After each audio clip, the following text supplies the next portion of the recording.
Hello நண்பர்களே, நீங்கள் பார்த்துருக்கிறது தான் இனியொரு சூர்யா. அந்த வீடியோவில் நம்ம என்ன பார்க்க போகிறோம்னா, நம்ம சூர்யானோட கருப்பு திரைப்படத்தோட ப்ரீ பிஸ்னஸ் டீட்டெயில்ஸை பற்றி தான் பார்க்க போகிறோம். ஸோ அதுக்கு முன்னாடி நீங்கள் நம்ம சேனல் புதுசாக இருந்தால் சப்ஸ்கிரைப் பண்ணிக்கோங்க. வாட்ஸ்அப் குரூப்பில் ஜாயின் பண்ணாமல் இருந்தால் ஜாயின் பண்ணிக்கோங்க, லிங்க் டிஸ்கிரிப்ஷனில் இருக்குது. அப்புறம் நம்மளோட இன்ஸ்டா ஐடியை ஃபாலோ பண்ணாமல் இருந்தாலும் ஃபாலோ பண்ணிக்கோங்க, அதோட லிங்க் கீழே டிஸ்கிரிப்ஷனில் இருக்குது. இப்போ வாங்க வீடியோக்குள்ளே போயிடலாம். நம்ம சூர்யானோட கருப்பு திரைப்படத்தோட ரிலீஸ் டேட் வந்து ப்ராப்ளம் ஆனதுக்கு மெயின் ரீசனே இந்த ஓடிடி டீல் அப்புறம் ப்ரீ பிஸ்னஸ் தான். இப்போதைக்கு இந்த ப்ரீ பிஸ்னஸ் டீல்ஸ் எல்லாம் முடிஞ்சதுக்கப்புறம் தான் நமக்கு கருப்பு ரிலீஸ் டேட்டே சொல்லியிருக்கிறாங்க.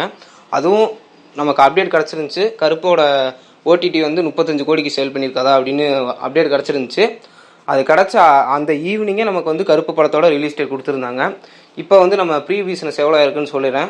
நம்ம கருப்பு படத்தோட ப்ரீ பிஸ்னஸ் வந்து மொத்தம் 110 கோடிக்கு ப்ரீ பிஸ்னஸ் ஆயிருக்கு அப்படிங்கிற மாதிரி தகவல் கிடச்சிருக்கு. இந்த படத்தோட சேட்டிலைட் ரைட்ஸை வந்து ஜி தமிழ் வாங்கியிருக்காங்க.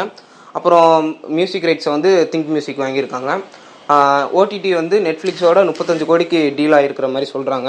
என்ன ப்ரோ கம்மியாக சொல்கிற அப்படின்னு கேட்டிங்கன்னா, இந்த படம் வந்து தேட்டரில் ரிலீஸ் ஆகி தரமான சம்பவம் பண்ணுச்சுன்னா அதுக்கப்புறம் இந்த அமௌண்ட் வந்து எச்சாகும் அப்படிங்கிற மாதிரி சொல்கிறாங்க. தரமான சம்பவம் பண்ண போகிறது உறுதி தான், அதில் எந்த மாற்று கருத்தும் இல்லை.